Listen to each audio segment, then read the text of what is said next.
problem. So somebody remind me when I leave to turn my phone off airplane mode. I'm at the age I need all kinds of reminders and sticky notes.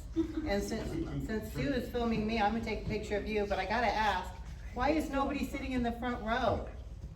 I chased him away, I'm sorry. You're scary, is that what it is? I'm like, what is the deal? It's like every speaker's worst nightmare is to have the front row empty because I don't see very well. So I'm just gonna trust that you all are staying awake. How's that? I have all my supplies because I've reached the age where I need cheaters to see just about anything. And now that it's summer, I keep getting confused. I put my sunglasses on and think I'm blind because I can't read. So I made sure I left my sunglasses in the car. Well, thank you for having me here. I've attended your group a couple times just because I've been covering you for the newspaper. I think the last one was your writers conference that you had. Was that at Auntie's? Yeah. Yeah. So, and of course when the anthology came out, I was there, so I know I've met some of you before. As Sue said, I've been writing for the Spokesman Review for, oh gosh, since 2005. But before that, I was a stay-home mom of 4 very busy boys for 16 years. And when my youngest started kindergarten, I decided I needed a job that I could be flexible with and be able to attend all their activities and supervise things and also make money to pay for all of their activities and things I supervised. So I sent the Spokesman Review a short little essay about getting stuck in traffic with one of my sons. And they liked it. And not only did they like it, they published it and paid me for it. Ooh. And I thought, well, you know, this could be a job, right, if they're willing. And one of the editors took me out for coffee and said, would you be interested in writing news and covering feature stories for us? I had no journalism degree, but I knew how to write because I was the editor of my very tiny high school newspaper. So I had that experience going, and I had been writing a column for a mom's group I was in for quite a few years. So I said, sure, and I was very blessed to be taught kind of on the job. This would never happen nowadays, but they just said, here, I didn't know how to interview anybody, but I knew how to talk to people, so I just did what came naturally, and here I am 20 years later, still doing it. In 2006, the newspaper offered me a regular column called The Front Porch, in addition to all the other writing I was doing. And as Sue mentioned, I ended up writing for lots of national publications because I made one part-time job, several part-time jobs into one very, very full-time job, in addition to everything else. I've written marketing copy for really scintillating things like Potlatch Corp. There's nothing about, you know, making wood products sound exciting.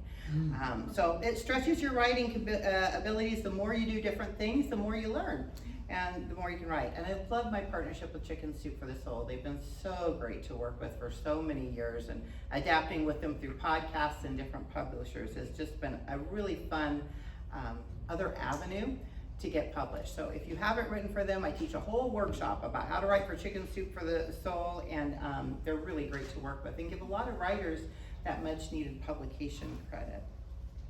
So at the Spokesman, I'm what they call a serial writer. It's what I call a serial writer, not like a serial killer, but kind of, because I write series. I write a whole series about collectors, what they collect and why. I write a series about family-owned businesses. I do food reviews and restaurant reviews, and of course my front porch column. So is there anybody here that actually subscribes to the newspaper besides you? Bless your heart. Thank you. Thank you. I'm passionate about newspapers, especially in this day and age with lots of fake news everywhere. Your local paper is the only way you're going to get real local news about real people in your community that you may know. Where else are you going to read about a woman who has a collection of 1,000 camels? You're not going to read that in the Wall Street Journal, but you can read that in the Spokesman Review. I mean, it's stuff like that, things in your own neighborhood that I'm interested in. And I'm just passionate about local news written by local people who actually live here in our community. So people unfamiliar with my front porch column always say, well, what's that about? And I always say, well, it's whatever is on my mind at, 10 o'clock on Sunday night when my column is due on Monday morning. And it's just about what's going on in my life, whatever's current. So for many years, it was heavily focused on my 4 sons, and they gave me lots of material and lots of gray hair. And now that we're empty nesters, my husband takes the brunt of a lot of my column writing, and he provides me with all kinds of fodder. When people ask, do you mind, that Cindy writes about you and you're always being talked about in the newspaper, he always says, as long as she gets paid for it, it's funding our retirement, we're good. He kept that in mind when I started a new series again in my column, #Things My Husband Says. Because he's so funny and he doesn't intend to be, and that's why he's so funny. So I started posting on social media, #Things My Husband Says. And I was stuck for a column one day and I thought, you know what, I bet you I could fit all of these into a column, which I did, and readers just loved it. So now I've got an ongoing thing. I won't run out of material until I retire, and even then I'll probably just put them on social media if I still know how to work that anyway.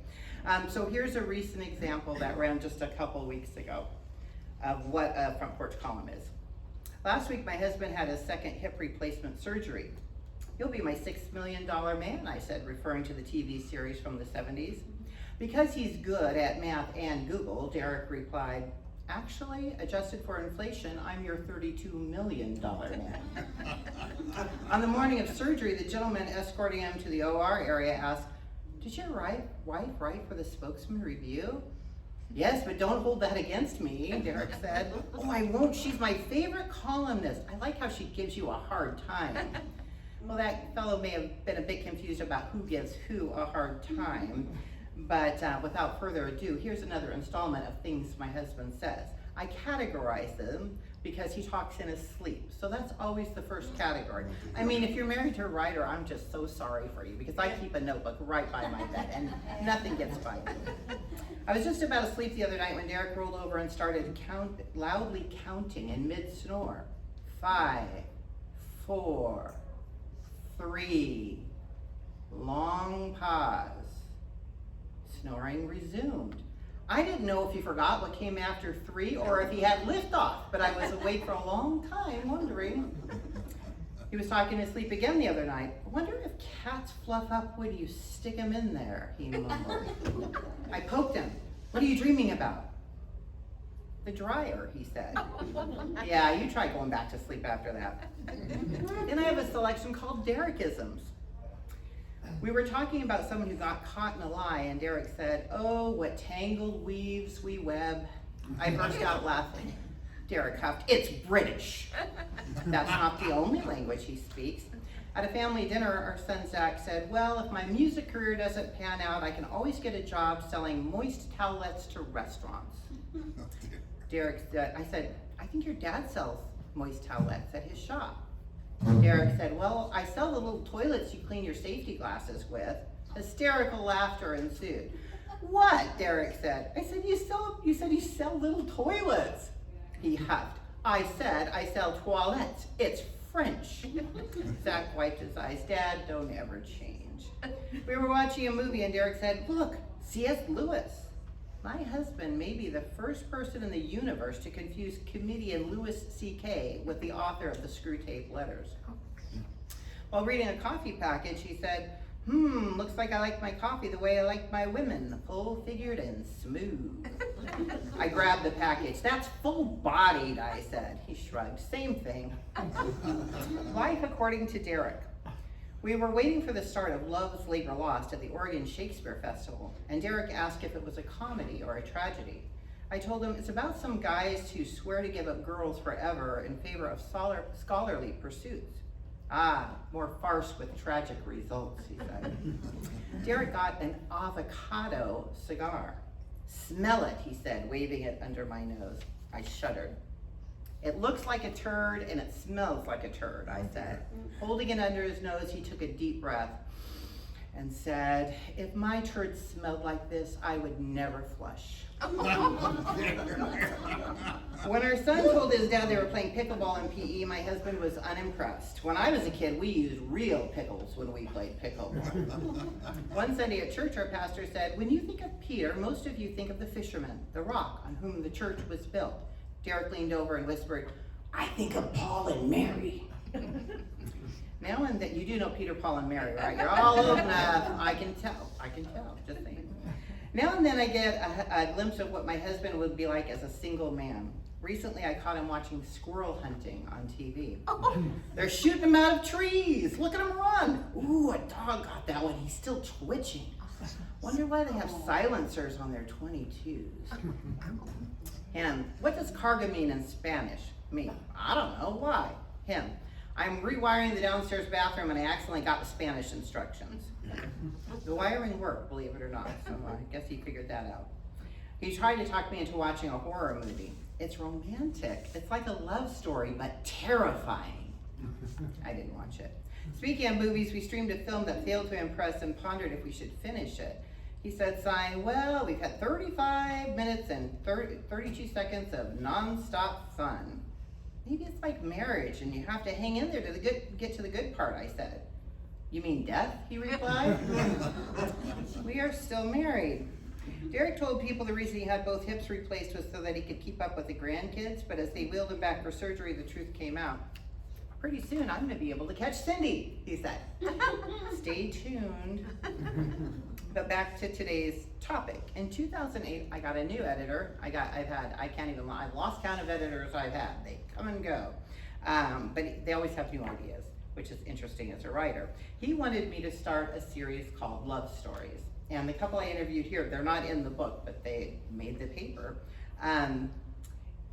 He wanted me to write about how people met and how they got married and why they stayed together. And I was so skeptical. I thought nobody is gonna read a series about love stories in the newspaper. I mean, it's not exactly hard-hitting news, you know, like raccoon collectors or pinball collectors, but I gave it a shot, and from the first interview, I was absolutely hooked because it's just so rewarding to find everybody meets in a different way and has their own story to tell, and to be present and hear those stories was so much fun. The stories I have especially enjoyed and the people I especially enjoyed meeting led to this book, War Bonds, Love Stories from the Greatest Generation. And how the book came about, I write about in the introduction, and it's short, so I can probably follow along with my cheaters and let you know. This is how it began. Boy Scouts stood at solemn attention. Teenagers doffed ball caps. Veterans stood and saluted. Amid the clapping, I heard shouts of, God bless you, and we love you. But mostly what I heard were these words shouted over and over again. Thank you for your service. In May 2010, I was asked to accompany a group of Pearl Harbor survivors during the annual Armed Forces Torchlight Parade in Spokane. The invitation to ride along stemmed from the series I'd written for the Spokesman Review about the Pearl Harbor Survivors Association. I was unprepared for the emotional response of the crowd as the truck carrying the small band of heroes wound its way along the parade route. Seated across from Warren and Betty Schott, I watched them smile and wave at the parade goers. The Schotts had been on Ford Island during the attack on Pearl Harbor. While Warren's naval service was noteworthy, it was the story I'd written about their 7-decade marriage that garnered the attention of newspaper readers. In fact, each time I featured a World War II era couple in my love story series, my inbox overflowed with reader feedback. What if you put all those stories in a book? My husband Derek asked. People can't get enough of them. As I watched the crowd's reaction at the parade that night, I realized he was right. The stories of couples who met or married during or shortly after World War II were compelling, and time was running out to tell them. The idea for the book percolated, and I thought about another couple I'd interviewed, Jerry and Nancy Gleasing. As a young pilot during World War II, Jerry and his crew had been shot down over Hungary on their second mission and taken captive. Days of fear and uncertainty followed. But when a POW guard gestured for Gleason to remove his wedding ring, he found his voice and his courage. Often during the interview process, things came up that the couples had never shared before, even with each other. For example, Walter Stewart. His wife Laura had given birth to a baby girl who only lived just minutes before Walter, a sailor, shipped out overseas. As he processed the loss of their child, Walter said, I sat in the aircraft factory and cried like a baby. You planned for 9 months, and then it's just gone. 70 years later, Laura looked at him astonished. You never told me you cried. died, she said. I never knew that. The stories in War Bonds were born out of the hardship, separation, and deprivation of World War II. While the stories still resonate, modern relationships have changed. A half century from now, it will be difficult to find marriages that have endured 70 years. As the passing of approximately 555 World War II veterans each day means that unless documented, their stories die with them. War Bonds isn't a marriage manual, but as you read the stories, you may be challenged and inspired to cultivate and nurture your own relationships. I know I have been. As World War II bride Barbara Anderson said, people today give up too easily. The best is yet to come. Mm-hmm. And the Gleasings are made chapter 1, and Barbara just died in December of 2024 at 100. She'd lived a long time without Jerry. He passed away just a month after I interviewed them, so he was never able to read the book. But she was, and I was so glad that we stayed in contact. So from that idea, right in the Lilac Parade, and my husband saying, you should put all these in a book. 5 years passed before publication, or maybe a little bit more. I had to comb through hundreds of interviews, dozens of interviews, narrowing down which ones, and I was still writing full time for the newspaper, still doing interviews and finding out which ones can I keep, which ones should go. I mean, it was torturous.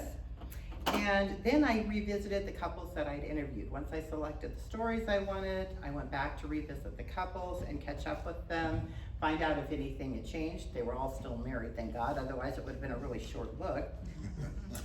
And for those who had died, I got in contact with their family members and kind of got the rest of the story.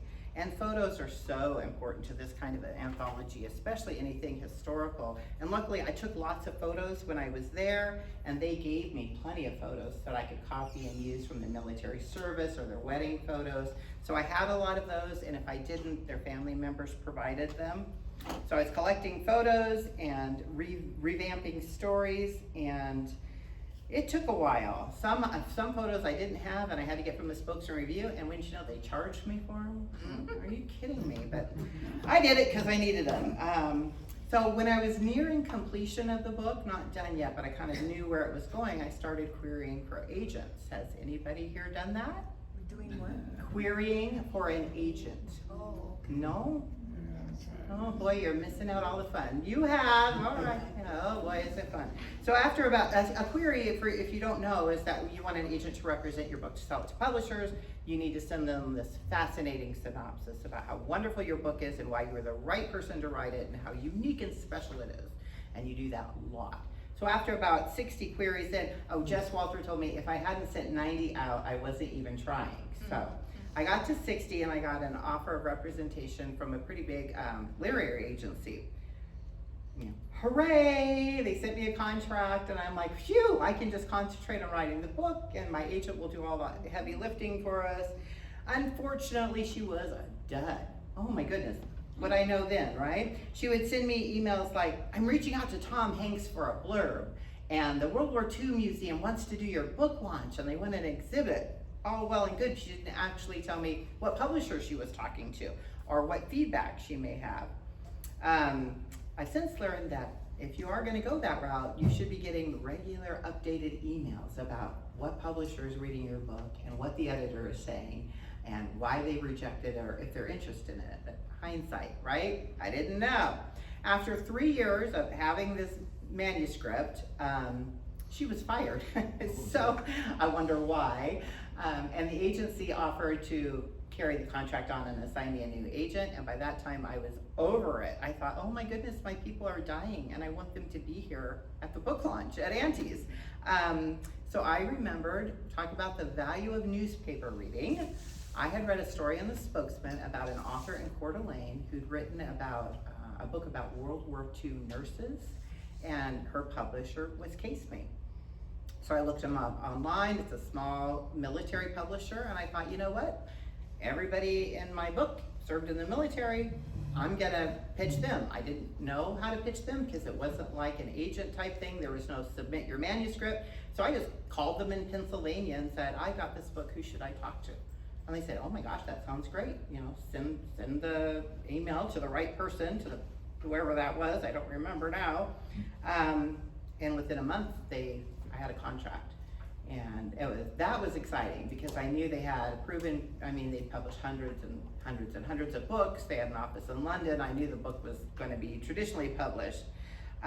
So with an independent publisher, if that's the route you choose, you get a smaller advance. That's the money they pay you while you're finishing the book, and that's deducted from your sales. So you get a smaller advance. You may not get 20,000, but you get an advance and you get a bigger share of the royalties, which is really important if your book is a perennial, meaning it's not about a topic that's here and gone. You want to keep getting royalties. And really what the most important thing is about an independent publisher is if you want your book in bookstores, besides local bookstores, they need to be distributed either by Ingram or Baker and Taylor, because that's how a bookstore orders their books. They look at the catalog and there's only 2 big book distributors, and they do not distribute self-published authors. You just, unless you have a press or something, you can't get in their catalog, you can't get into their warehouse, and people can't get your books. So I thought, oh my goodness, these people live all over the country, I want people to get their books. So I knew they had a track record with that. In 2015, War Bonds, Love Stories from the Greatest Generation was published, and it's still in print, still available for purchase, and twice a year I get little tiny royalty checks, cup of coffee size, but people are still reading it. But the most important thing to me is the stories were preserved, and the people that I wanted remembered are remembered, and their families are, and that was my goal in writing it. In fact, I can tell you a little bit more in the afterword, what I learned in the process and the value I found in telling these stories. In the course of writing War Bonds, I interviewed close to 50 couples who'd been together 60 to 70 plus years. I found myself searching for a common thread. What is the magic that draws 2 people together and then keeps them together through war, through peace, through tragedy, through triumph? What is the secret tie that binds? It could be as simple as this. When most of these couples married, 1938 to 1950, divorce was still relatively uncommon and society frowned on it.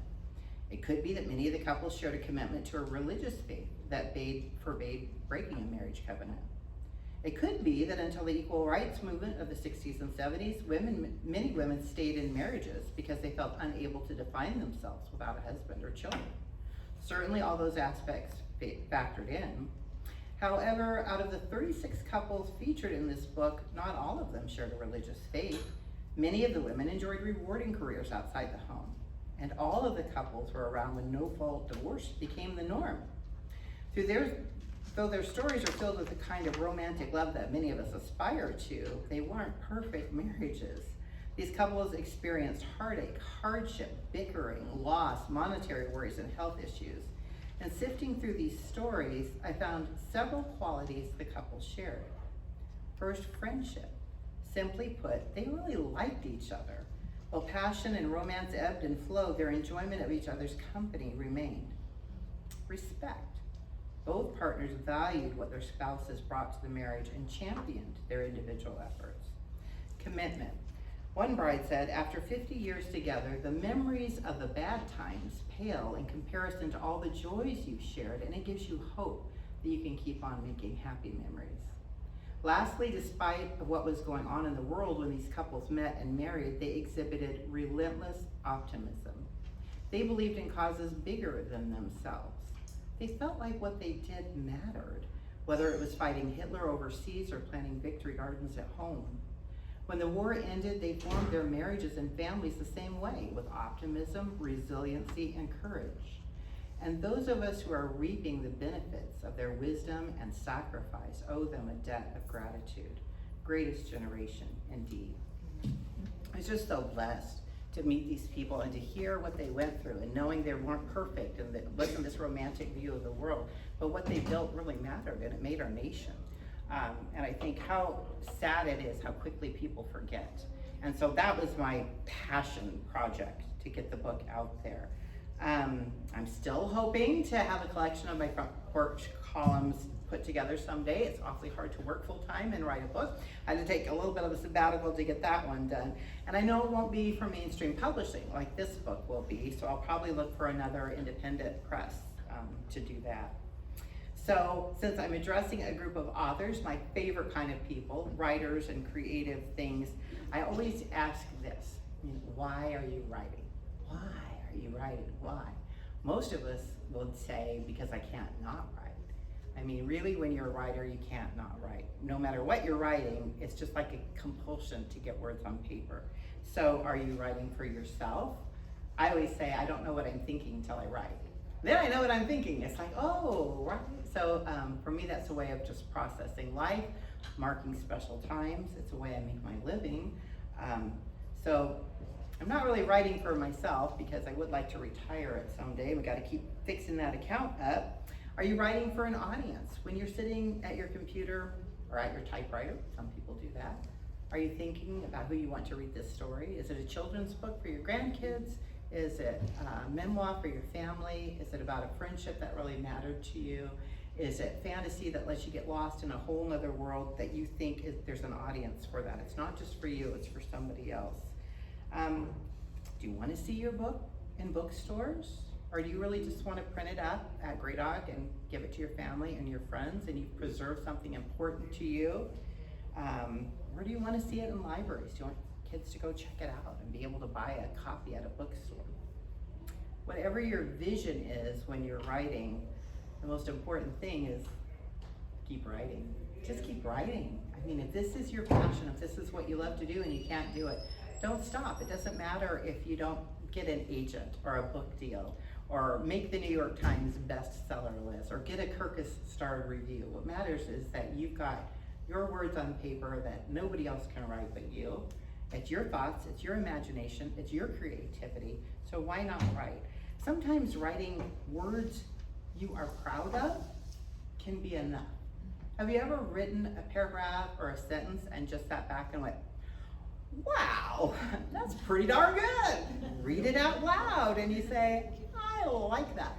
You know what? It doesn't matter if nobody else ever reads it. When you've written something that you're proud of, that the release that you feel, that your words are out there, sometimes that's enough. And sometimes if you're the only one who reads it and you're proud of it, it's more than enough because you've got your thoughts on paper and you're a writer, no matter if you get paid for it or not. So that's all I have to say about the process. I know Sue said she wants to have time for question and answers. I have no idea what kind of questions you may have, but I'm willing to do my best to answer them. First, thank you very much. Thank you. Thank you for having me. Yes. So what do you think Spokane Review going into nonprofit status is going to make a difference?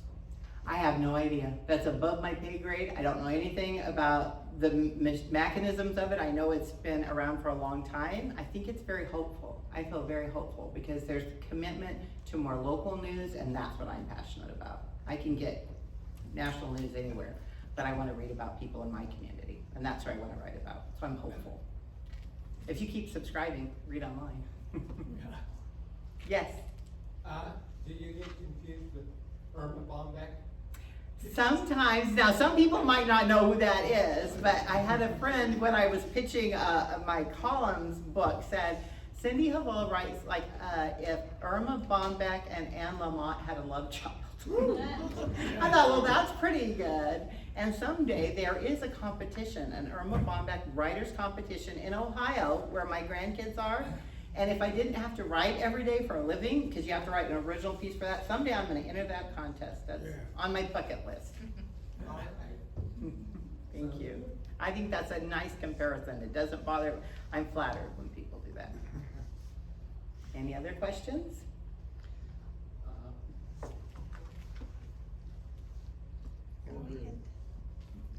Go ahead. Oh, okay. So are there other ways to share your what's the word I want? Memoir, thank you, with the general public without being published? The reason I ask is I have an amazing aunt who I want to get her story on paper. I don't necessarily want to publish anything, but If it's not published, people can't read it unless you send it by email. well, or is there a platform where maybe these sorts of things are just posted Well, if you have a blog and a following, blogs are still a thing. Vlogs, video vlogs I see. are a thing. If she's still alive and you can interview her, I certainly recommend. You can just use your cell phone and do the best you can to get it on video. That's a great way to share the story. And locally, I think I mentioned Grey Dog Press. Have some of you published through them? Oh, yeah. Yeah, I mean, you have to pay for it, but it's a reputable business that does wonderful work. And it's not cheap, but they will put it in a small paperback book, and that way you can give it as gifts.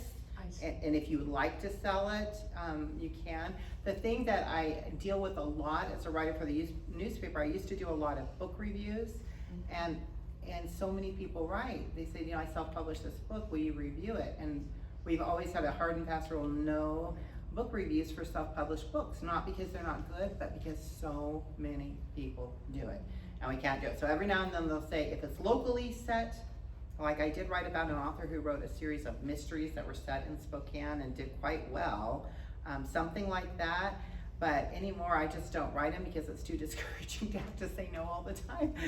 So it's very hard. But if it's just for your family, I would look at something like Grey Dog. You could even print it up on your home computer and take it to, FedEx now, or Staples, and they'll print it and bind it for you. Okay. I do cookbooks like that all the time for family and friends. You just type it into your computer, put it on a thumb drive, take it to the store, and they'll print it up and they'll bind it for you. Oh, that's right, they're in town. And I go to the FedEx store right by my house if I'm doing a cookbook or something, and I think Staples does it too, probably Okay.